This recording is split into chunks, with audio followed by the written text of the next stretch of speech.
welcome back to Storyline English Motivation.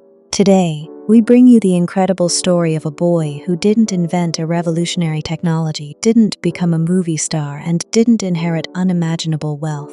Instead, he built one of the greatest financial empires in history through patience, discipline, and the extraordinary power of wise decisions. This is the inspiring story of Warren Buffett, the Oracle of Omaha. Sit back, relax, and discover how an ordinary child became one of the richest and most respected people in the world. There was once a young boy who looked at the world differently. While other children dreamed of becoming famous athletes or movie stars, he dreamed about numbers. While most children spent their pocket money on toys and candy, he constantly wondered how that money could grow into even more money. That boy was Warren Buffett. He was born on August 30, 1930. In Omaha, Nebraska, during one of the darkest economic periods in American history, the Great Depression. Families across the country struggled to survive. Businesses were collapsing, jobs disappeared overnight, millions of people lost hope. Although Warren's family faced challenges like many others, his father, Howard Buffett, worked hard to provide stability.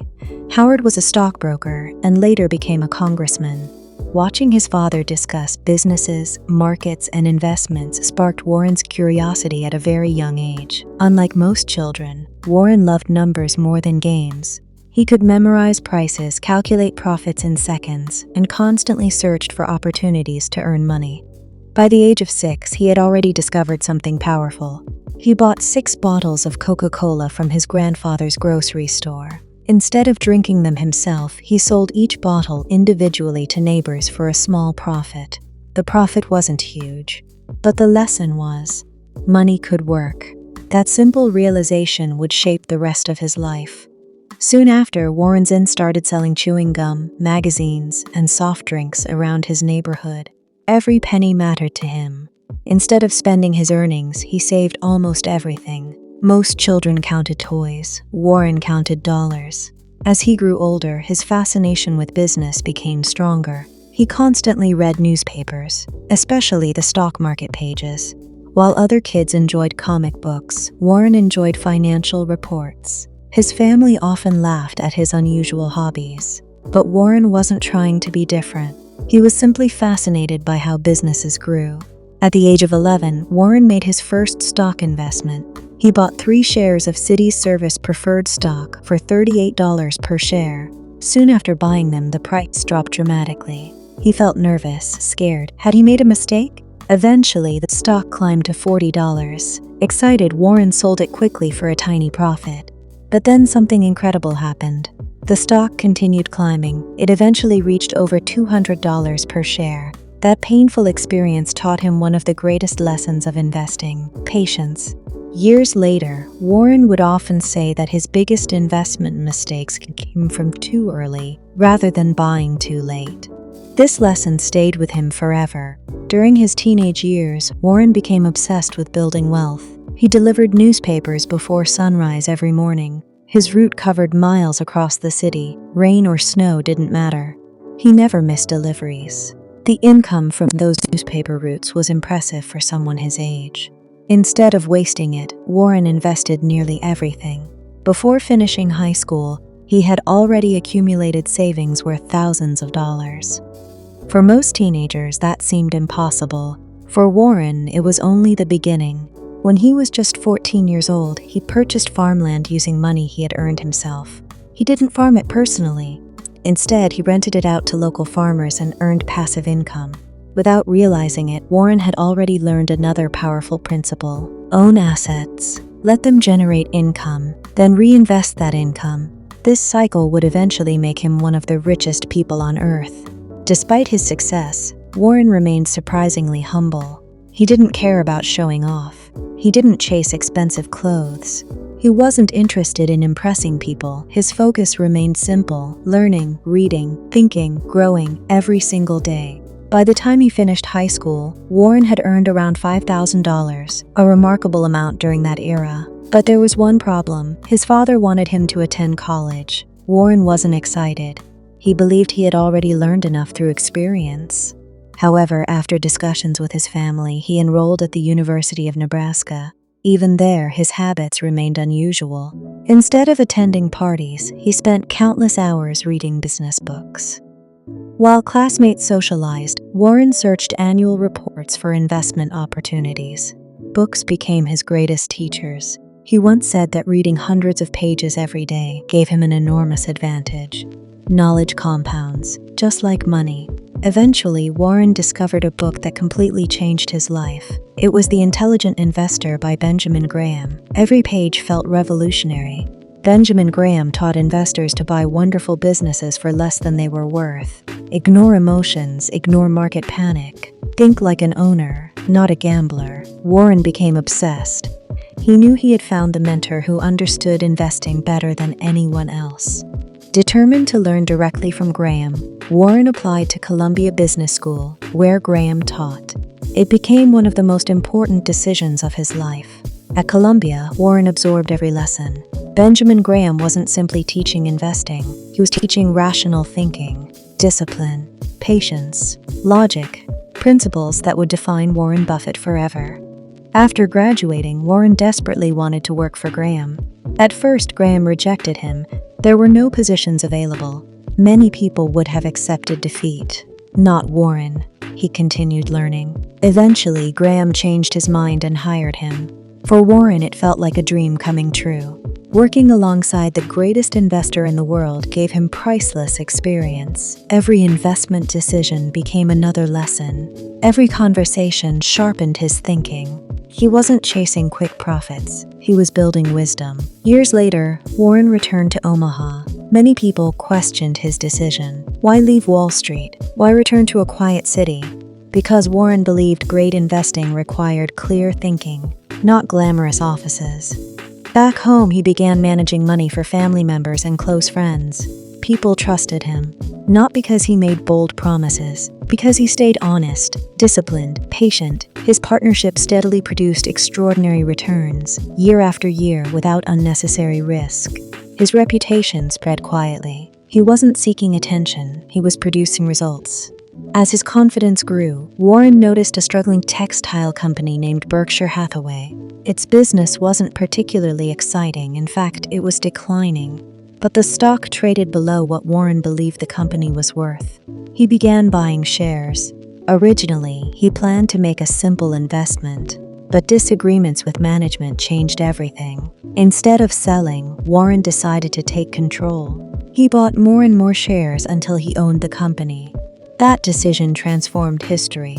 Although the textile business itself struggled, Warren used Berkshire Hathaway as a vehicle to purchase outstanding businesses. Insurance companies, banks, consumer brands, manufacturing companies.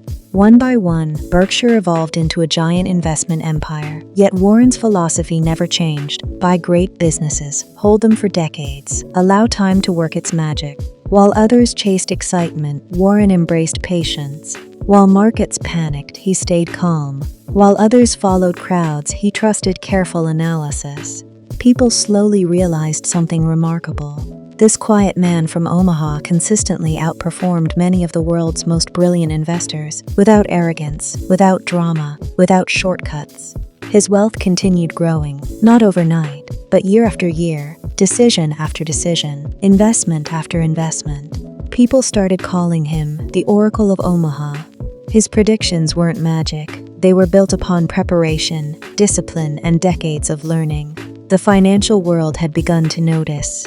But Warren Buffett's greatest achievements were still ahead. The companies he would acquire, the billions he would earn, and the life lessons he would share would inspire millions around the globe. And the boy who once sold bottles of Coca-Cola for a few cents of profit was about to build one of the greatest fortunes in history. The purchase of Berkshire Hathaway changed Warren Buffett's life forever.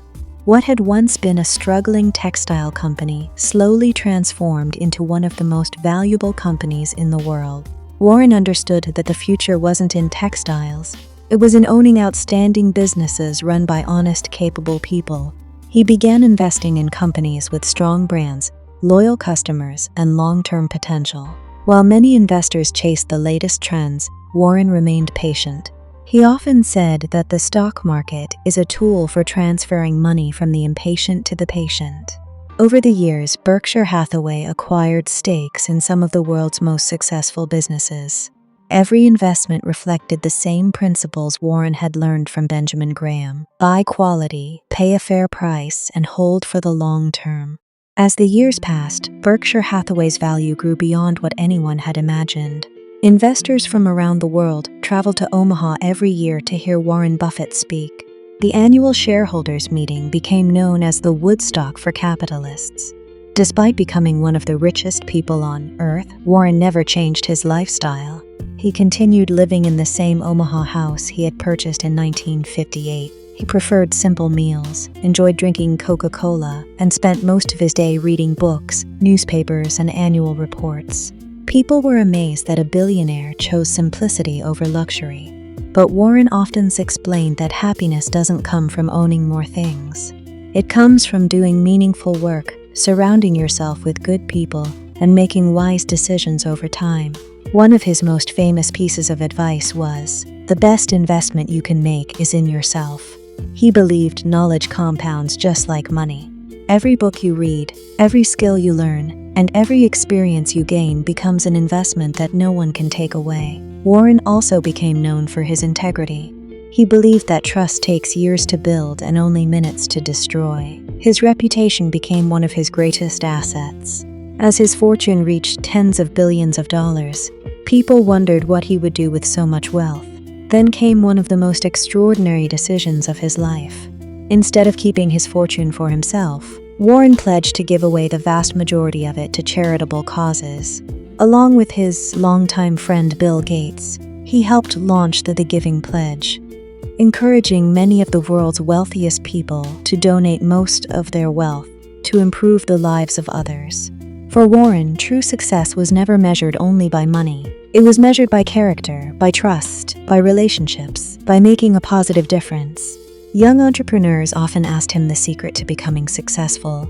His answer was remarkably simple: read every day, think independently, be patient, stay honest, never stop learning, and never let fear or greed control your decisions. These principles helped him navigate financial crises, market crashes, and economic uncertainty.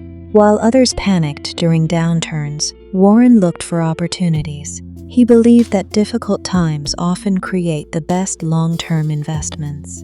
His story reminds us that greatness rarely happens overnight. It is built through thousands of small, disciplined decisions made consistently over many years. The little boy who sold chewing gum and Coca-Cola door to door never imagined that one day he would inspire millions around the world. Yet his greatest legacy isn't simply becoming one of the richest people in history. His greatest legacy is proving that patience can outperform speed, wisdom can outperform luck, and integrity can outlast wealth. Today, Warren Buffett's name stands as a symbol of discipline, humility, and lifelong learning. His journey teaches us that success doesn't require extraordinary beginnings. It requires extraordinary consistency. If you are willing to learn, work hard, remain patient, and make wise choices day after day, your future can be transformed one decision at a time. Every successful life begins with a single step. Every great fortune begins with a single investment. Every remarkable journey begins with believing that tomorrow can be better than today. And that is the timeless lesson of Warren Buffett. Thank you for watching this inspiring journey on Storyline English Motivation. If Warren Buffett's story motivated you, don't forget to like this video, share it with your friends, and subscribe to our channel for more powerful stories of the world's most inspiring personalities. Tell us in the comments whose story you'd like to see next. Until next time, keep learning, keep growing, and remember, small, consistent actions can create extraordinary success. See you in the next video.